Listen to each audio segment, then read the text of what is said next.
It's just a really tragic situation that's developed today. 4th of July heartbreak in Georgetown County. You know, it's a little kid in a panic saying that, you know, a bunch of people got struck by lightning. An Andrews man killed, multiple people hurt. We're live with new reaction from where the strike happened and an update just in on the victims. Plus, developing now. People were sending me pictures of the roof ripped off, so I figured everything was just done. Powerful winds rip through Berkeley County. The exclusive video you'll only see on Fox 24 News. As Dorian's eye slowly turns to the southeast, the low country prepares. That's right. My kid's over here shoveling dirt for everybody, helping out, so we're just gonna make it happen. From beach erosion. They just put up warnings and stuff, and I'm just like, wow, yeah, it's really bad. To evacuations. It's better to be safe than sorry. And we don't want to be telling anybody we told you so. We're tracking Hurricane Dorian right now on Fox 24 News at 10. Days of development over the Atlantic Ocean led to uncertainty over its fate. We know that we're experiencing large power outages throughout the county. Hurricane Dorian doled out a punishing force of wicked winds. Trees down there everywhere. And torrential rain that flooded streets and damaged homes. The whole ceiling was cracked and coming down. Tonight, the fallout from the scary storm and the road to recovery. Fox 24 News at 10 starts now. Tonight at 10, Hurricane Dorian is out of sight but not out of mind. Recovery efforts are underway along the coast and inland neighborhoods. We'll have coverage of the storm's fallout, county by county. But first, take a look at this. Hurricane Dorian narrowly passed Charleston. In Georgetown, it's finally beginning to calm down after an afternoon of wicked weather. This is what it looked like there just 2 hours ago. Reporter Stephen Quinn has been there since the beginning of the storm. Stephen, good evening. We're hearing most of the county is without power tonight. How are people coping? It's election night. Somerville has a new mayor. Ricky Waring has defeated all three opponents to take Wiley Johnson's seat. And a few close races are still up in the air. We have team coverage across the Tri-County from mayors to new council members. We'll talk to our Fox 24 journalists throughout the hour. We begin tonight, though, with the city of Charleston. All eyes are on City Hall and who will lead the city. Incumbent Mayor John Tecklenburg faced 5 new challengers. Fox 24's Ann Emerson is at the mayor's watch party in West Ashley. And what's the atmosphere there like tonight? Happening right now, a suspected bank robber has been shot and a major highway is shut down. This is a live look right now at Highway 17 south of McClellanville in Charleston County. Investigators say a Georgetown County sheriff's deputy shot the suspect following a chase. According to investigators, it all began with a robbery on Pawleys Island. Georgetown County deputies say this man robbed a bank at around 6 o'clock tonight. He led multiple agencies on a high-speed chase. Nick Papatonis with our sister station is live on Highway 17. He joins us now with late-breaking details from Georgetown County. Nick, good evening. What does the scene look like now? There was a lot of debris that we couldn't get to yesterday because of concerns about structural stability. We can only surmise that that was probably an area that we weren't able to access yesterday because of the stability of the building. Breaking news first at 11 tonight. In less than 2 days, the same apartment building in Goose Creek caught fire. This is new video of tonight's fire scene on the right. The fire chief says the fire department at Spring Hill Apartments on Swift Boulevard rekindled around 9 this evening. Our Kate Masso live there gathering these new developing details. She also has some witness reaction. Kate, good evening. News 4 at 6 starts now. They given everything to him. They made so much sacrifices. Young men have a good life. Yes. They didn't deserve what happened. Their pain simply unbearable. Family members breaking down in the courtroom as they talked about the people they lost, hoping to come face to face with the man accused of killing their loved ones. But that did not happen. Lovequan Scott refused to go before a judge today. He was arrested yesterday afternoon. Deputies say he was found at the crime scene. Police say the 4 victims appeared to have been beaten to death. That crime scene in the heart of a tight-knit community. The bodies of 4 members of the Manigault family were found on the property. The suspect was the grandson of Joe and Rose Manigault. Now so many are asking why. Angela Brown was at Bond Court and has more. We begin tonight with breaking news. A hostage situation in Dorchester County. A witness tells us it started around 3:30 at the Pilot gas station on I-95 and exit 82 South. Good evening, everybody. I'm Dean Stevens. And I'm Ashley Blackstone. Deputies say a father is holding his baby hostage inside a vehicle in the parking lot of that gas station. They do say he may be armed. ABC News 4's Erica Lunsford is there. And Erica, tell us what you see going on around you right now.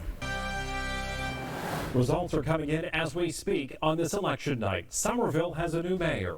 Ricky Waring has defeated all three opponents to take Wiley Johnson's seat. And a few close races are still up in the air. We have team coverage across the Tri-County from mayors to new council members. We'll talk to our Fox 24 journalists throughout the hour. We begin tonight, though, with the city of Charleston. All eyes are on City Hall and who will lead the city. Incumbent Mayor John Tecklenburg faced 5 new challengers. Fox 24's Ann Emerson is at the mayor's watch party in West Ashley. And what's the atmosphere there like tonight? Days of development over the Atlantic Ocean led to uncertainty over its fate. We know that we're experiencing large power outages throughout the county. Hurricane Dorian doled out a punishing force of wicked winds. Trees down there everywhere. And torrential rain that flooded streets and damaged homes. The whole ceiling was cracked and coming down. Tonight, the fallout from the scary storm and the road to recovery. Fox 24 News at 10 starts now. Tonight at 10, Hurricane Dorian is out of sight but not out of mind. Recovery efforts are underway along the coast and inland neighborhoods. We'll have coverage of the storm's fallout, county by county. But first, take a look at this. Hurricane Dorian narrowly passed Charleston. In Georgetown, it's finally beginning to calm down after an afternoon of wicked weather. This is what it looked like there just 2 hours ago. Reporter Stephen Quinn has been there since the beginning of the storm. Stephen, good evening. We're hearing most of the county is without power tonight. How are people coping? Well, and I can tell you as you're looking at power crews here from Georgetown Electric that are out right now in the darkness that surrounds this area, most of downtown Georgetown is without power right now. We had just passed the Harris Medical Pavilion to give you a sense of where we are. You see police that have been out here monitoring the area. The power in this area went out around 3 o'clock yesterday morning. And I'm going to pull around so you can get another shot of those crews coming around. But this was an area that has been without power now more than close to 24 hours since Dorian's winds really started picking up overnight. We're being told that there are trees that have been knocked down that have led to some of this. We saw that earlier in the day as well. As you see power crews that have stationed out here near the hospital. Downtown, there is also power out, trees down there. Flooding, which was of course a major concern in Georgetown in that historic district, has receded. There were a couple businesses, as often happens, that did get some rain, but the power is really the story here in this area with so many trees around here and those winds that were brought into this area. At one point in the bay near the city, winds were clocked at a top gust of 80 miles an hour, according to the National Weather Service. As you see us passing the Harris Medical Pavilion here, and you see the trees overhead. They've been the main culprit of a lot of what people are feeling in terms of effects from Dorian because of the power that was out. We've heard no time frame. We asked police just a short time ago when there might be a time frame for the restoration of power. Don't know yet. Obviously, crews had been staging outside of South Carolina and Florida for days as Dorian started to make that slow arrival here along the Atlantic coast, waiting to get in. Now, obviously, people here are anticipating seeing those power crews so that they can get their power back on, something that's just going to take some patience. In press conferences, we've heard from state officials saying often these things can take 2 to 3 days. They want people to be prepared for it to take that long, and obviously are working to make sure it does not take that long. You see some of the branches and debris that have been strewn across the roads here, and that certainly tells the story. It is quiet on the roads tonight, mainly just police and us out. We did see some people earlier, right after the eye passed around 3 or 4 o'clock, kind of checking the damage to see what it looked like. That seems to have been over. Everyone pretty much at home. And as you see, another one of the Georgetown police officers out here monitoring the roads tonight, and so are we. Reporter Stephen Quinn working for us tonight in Georgetown County, looking for light, any type of light for folks up there in Georgetown. Thank you very much. Now, Weather Authority meteorologist Sonia Stevens has been tracking Dorian all week long. She joins us now with the status of the storm and what's ahead for us this weekend. Sonia? Oh, definitely we dodged a bullet. Definitely. And I think we should all be very lucky that we have. As Hurricane Dorian moves out of our area, many people in the Lowcountry are still without power, and the cleanup is just beginning. Fox 24's Kate Mosso is live in downtown Charleston with reaction from those affected. Kate? Bill, as you can see, we're still feeling heavy wind as Dorian moves out right now. But tonight we spoke with people who say the hurricane really wasn't so bad. Flooding, property damage, and downed power lines. Just some of the destruction left to clean up downtown in the wake of Dorian. This afternoon, city crews worked to clear floodwaters from the streets, while city resident Liz Guthridge surveyed the damage. A little bit of broken glass and lots of greenery around, but nothing really extreme, so that's really lucky. We're getting out now to kind of see what's going on and get some fresh air. Over on Colonial Street, the Crudup family had the same idea. This is Hazel. That's Hazel. She's lived here for 5 years too. Tonight, Jeff and Anna Crudup are still dealing with loss of power at home, but the couple agrees Dorian could have been much worse. Surprised at a lot less water than usual. We're pretty happy. We think we did pretty well. I mean, there really wasn't much flooding at all, and other than the power going out, it really wasn't too bad. For City Councilman Mike Seekings, Dorian was an opportunity to learn more about protecting the city from hurricanes in years to come. And we're not just going to wait for another storm. We got to continue to be vigilant about coming up with solutions for water and water challenges in the Lowcountry. Now, hurricane damage is still very apparent in some places downtown tonight, but the city cleanup effort picks up again tomorrow. Live downtown, Kate Mosso, Fox 24 News.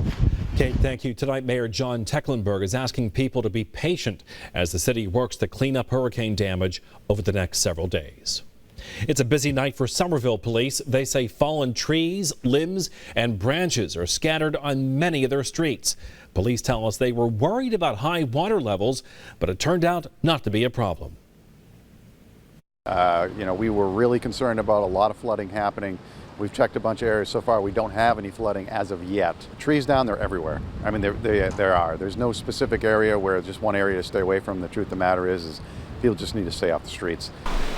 Chief Rogers says a lot of the trees came down early this morning. He's still urging people to stay off the roads until crews can clean up the debris. In case of emergencies where you live, here are the numbers you can call. All these numbers will be scrolling at the bottom of your screen throughout the newscast. Trident Medical Center stayed open throughout the storm. Hospital officials say the ER was very busy treating patients. Administrators tell us the medical staff has cared for more than 500 patients since yesterday, and the hospital didn't receive any damages from Dorian. State officials also said it's at the discretion of counties to close schools or keep them open. In the Tri-County area, CCSD and DD2 announced schools will be closed tomorrow. Berkeley County is closed until further notice. There's much more to come tonight on Fox 24 News at 10. The race to restore power, how utility companies are gearing up for the giant job. And many neighborhoods of Berkeley County are in the dark after Dorian. Next, an update on those who are affected the most.